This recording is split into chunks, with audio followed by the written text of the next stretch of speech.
Բոլիվիայի և Վիետնամի հետ Հայաստանը կիսում է 113-րդ հորիզոնականը Transparency International-ի կոռուպցիայի ընկալման համատվի աղյուսակում։ Զեկույցում ներառված է 176 երկիր։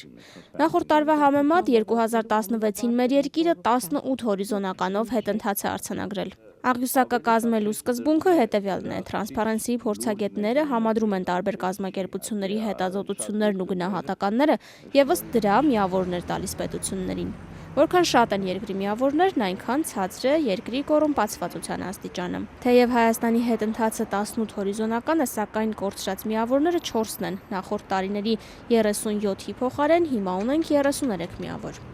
Transparency International-ի ծրագրերի ղեկավար Վարուժան Հոկտանյանը ցուցանիշը մտահոգիչ է համարում, բայց ոչ աղետալի։ Դա անվանել առայժմ, որ մենք լրջորեն նահանջում ենք, ինչպես ես օրինակ բերեցի Թուրքիայի օրինակը, որը 12-ից 16 9 միավոր էր կորցրել։ Առայժմ մենք կարող ենք խոսել միայն միտումի մասին։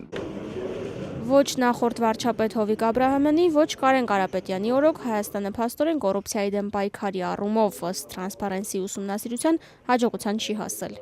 Կարելի է արդյոք ձախողված համարել վարչապետների մղած պայքարը։ Վարչապետը չի, որ որոշում է ամեն ինչ, այնպես որ խորհուրդ կտայի մի քիչ ավելի վերև նայել, եթե չկա քաղաքական կամք, եթե չկա լուրջ կառուցվածքային, ինստիտուցիոնալ բարեփոխումների ինչ-որ ցանկություն եւ նպատակ, միայն ռազմավարություն գրելով սա չի լուծվի այս հարցը։ Միայն խորհուրդ ստեղծելով կոռուպցիան չես վերացնի, եզրակացնում է Վարուժան Հոկտանյանը, շեշտելով Հայաստանում կոռուպցիան վերացնելու ցանկության բացակայությունն ու օլիգարխիկ համակարգի առկայությունը։ Մենք ունենք օլիգարխներ, մենք ունենք տարբեր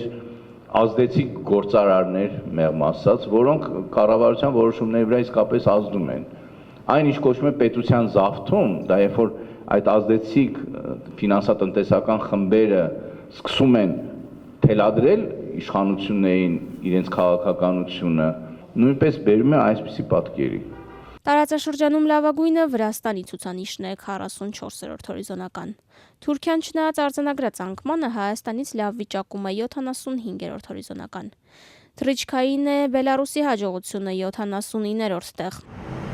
Իսկ Հայաստանում ի տարբերություն Բելարուսի, Վարուժան Հոկտանյանի համոզմամբ իրավիճակի բարելավման միտում անգամ չկա։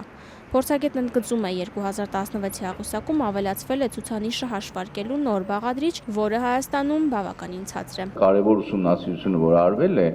սոցիալական անհավասարություն, իսկ Հայաստանը դժբախտաբար այդ տեսակետից բավականին տհաճ վիճակում է գտնվում, սոցիալական շատ լուրջ անհավասարության պայմաններ են Հայաստանում, իրավիճակ է եւ սա փաստորեն գումարած նաեւ տնտեսական այն մոդելը, որը Հայաստանում գործում է, սա իսկապես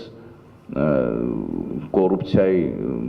բավական պարարտ հող է։ Կոռումպացված երկրների ցանկում է շարունակում մնալ Ադրբեջանը 123-րդ հորիզոնականը կիսելով Աֆրիկյան Ջիբուտիի հետ։ Հետնապահների ցանկում են նաև Իրանն ու Ռուսաստանը, նրանք կիսում են 131-րդ հորիզոնականը։ Կոռուպցիայի դեմ պայքարի առաջատարներն են Դանիան, Նոր Զելանդիան և Ֆինլանդիան։